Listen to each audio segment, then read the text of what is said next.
Welcome to Not Your Typical Couple in New York City. Episode number 5. 5. Wow, can't believe it's been 5 weeks that we are quarantined, but glad to say that we're still very happy and well and, just enjoy our quiet days nowadays. Yep.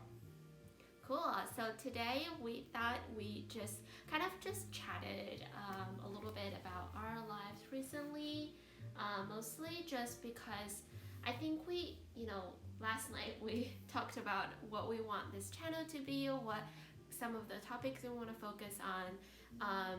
So here are our initial thoughts, right? So we want to focus on, obviously the central theme is us talking about our lives in general, but in a very authentic way. So we're not going to tell everything that's just super bright and happy and nice. Yep. So we also wanted to share something that we discover about ourselves or discover about lives. So the 3 topics that we think we could focus on are self-development, career, as well as relationship. Yeah. So under the self-development part, I think one thing that's important for self-development is self-reflection. Like for me, I am really big on reflecting about my own behaviors or things that I had done in the past, or even just in the moment. I think I'm pretty good at just capturing or trying to sort of think about why did I say or behave the ways that I do in that moment. Sometimes like even after I talk to you or while we're talking together, I sort of just like snap myself out of that moment and look at the whole situation in like bird's eye view and then trying to decipher why we do things that we do. Really? I didn't notice that. Yeah, so that's one thing that I do. Oh, you know what's funny? In the TV show, I think it's called Fleabag, the main protagonist who's I think she is, I can't remember what she actually does in that show, but she has this habit of sometimes she'll just be like talking to the audience and then decipher the things that she just said or the things that she just did. So sometimes I'm like that. It's so funny. Anyways, today we thought we'd just talk about a couple things that interest us lately, things that we previously didn't really kind of think that we would enjoy. For me, I'll just start. Yeah.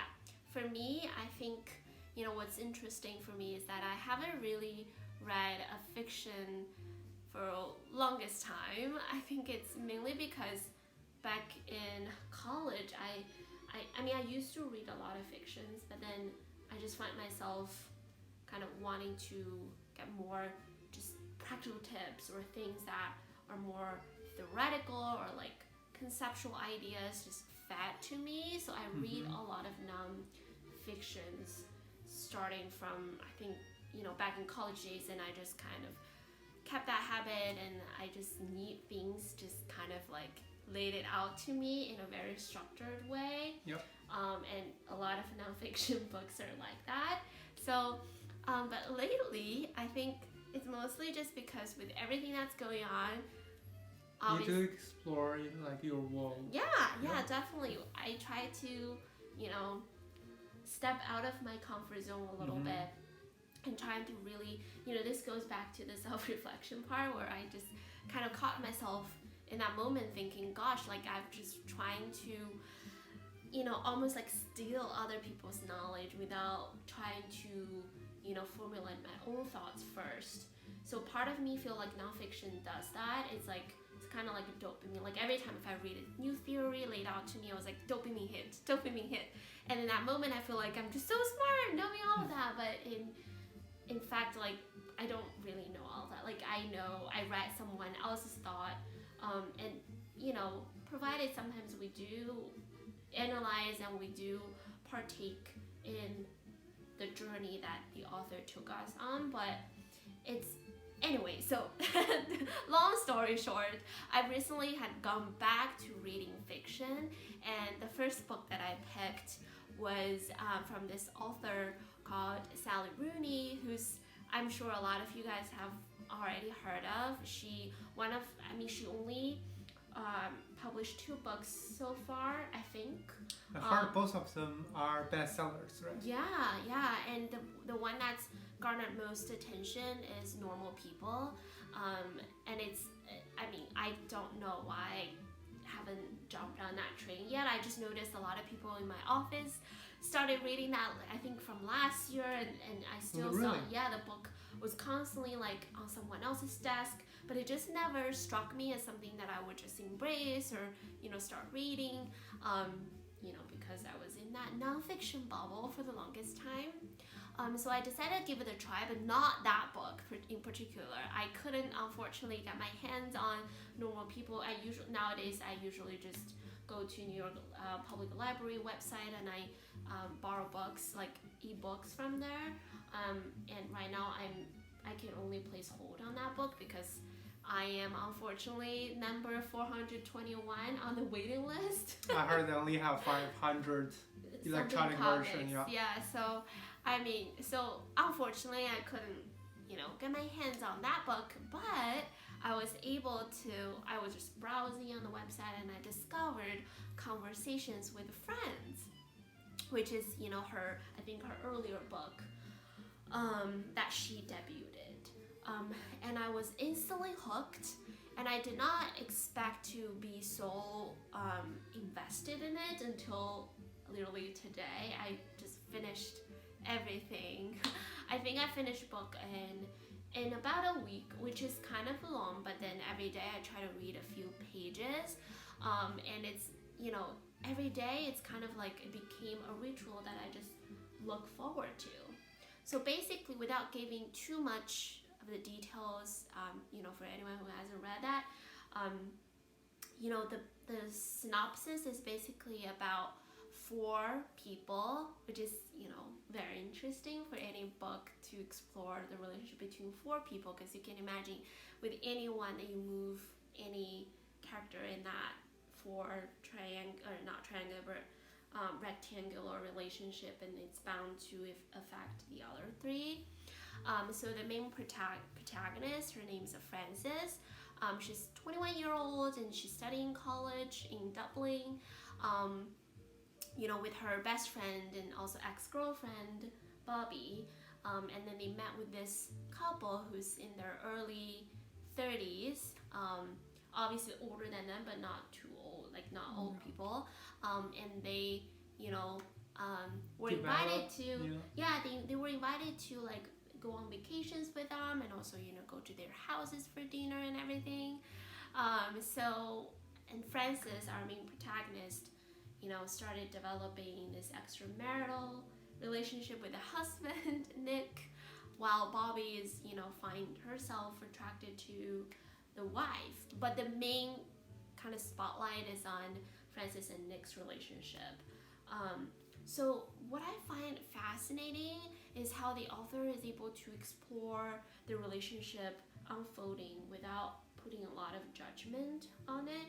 Like instantly when you think about, okay, right, this book is talking about extramarital affairs and all of that, and sometimes you instantly think about, wow, it must be like the right or wrong, exactly, peaceful, like the party who takes the most responsibility, the party who doesn't. But it's not like that. It's just you're taken on this journey of like, peering into their inner world almost.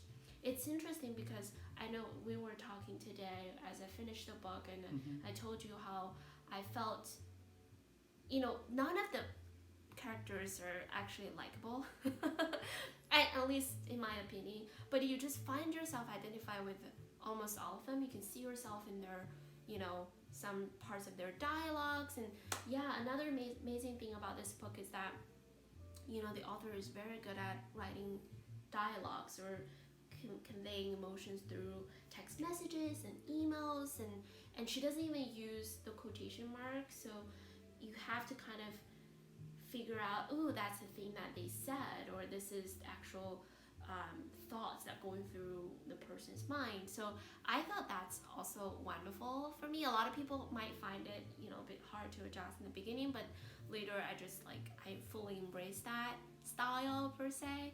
And it's so cool to just experience all of that emotion while also taking part into the analytical world of this main protagonist, Francis, who's really good at analyze the situation, but also kind of trying to protect herself from feeling the actual emotions.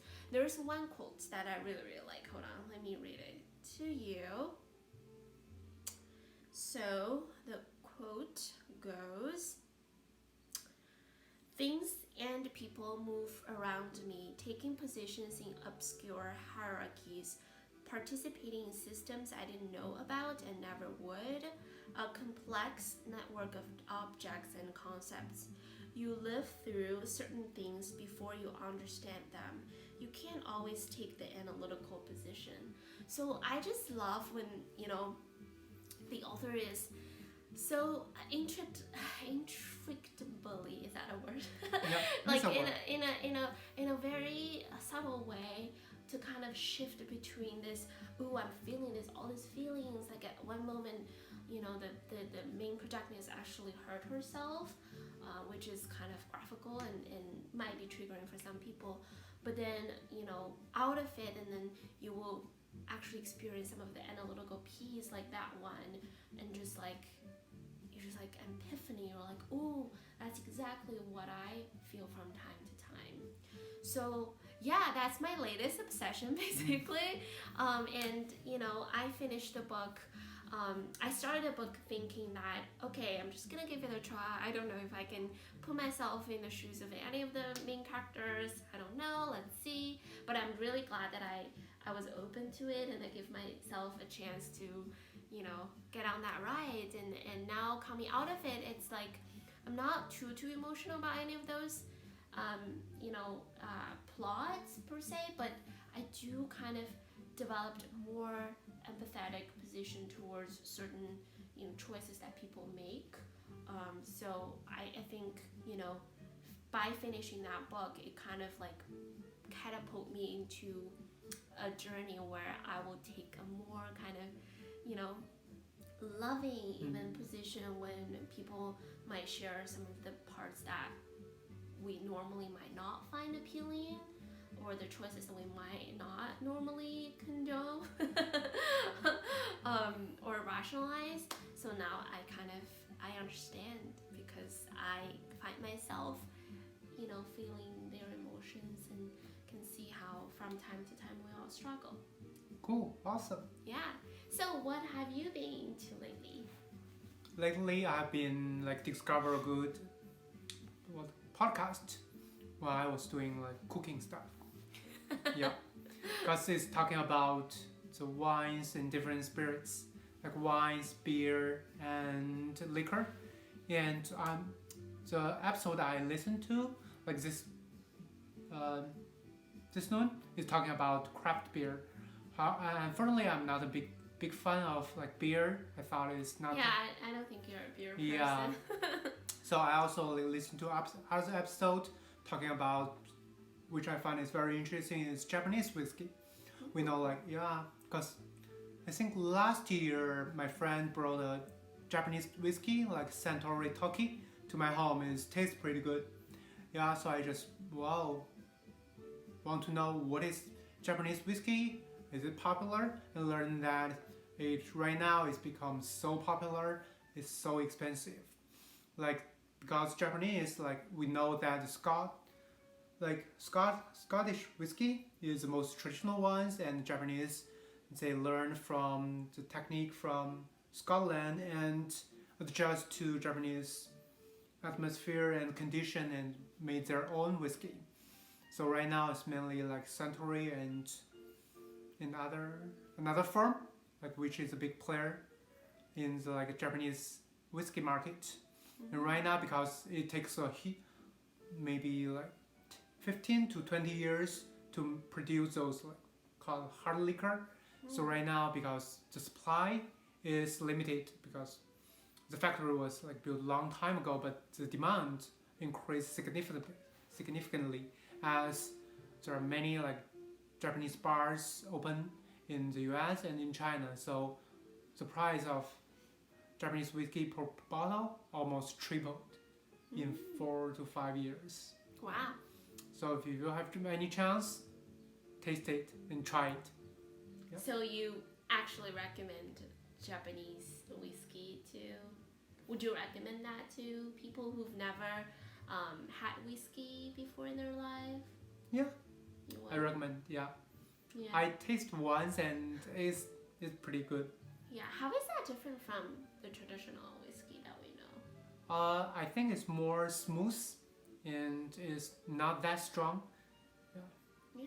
Yeah. I mean, I'm looking forward to hear more about it. I know you just started. Yeah, I just started. Kind of, Yeah, develop an interest in it, and I learning, also know reading that, background knowledge. and also know that you're a big fan of Japanese culture, and history and everything. So I would love to listen more if you find yourself, discover bits and pieces about how they actually, incorporate Japanese culture into the whiskey, development process, then that could be interesting.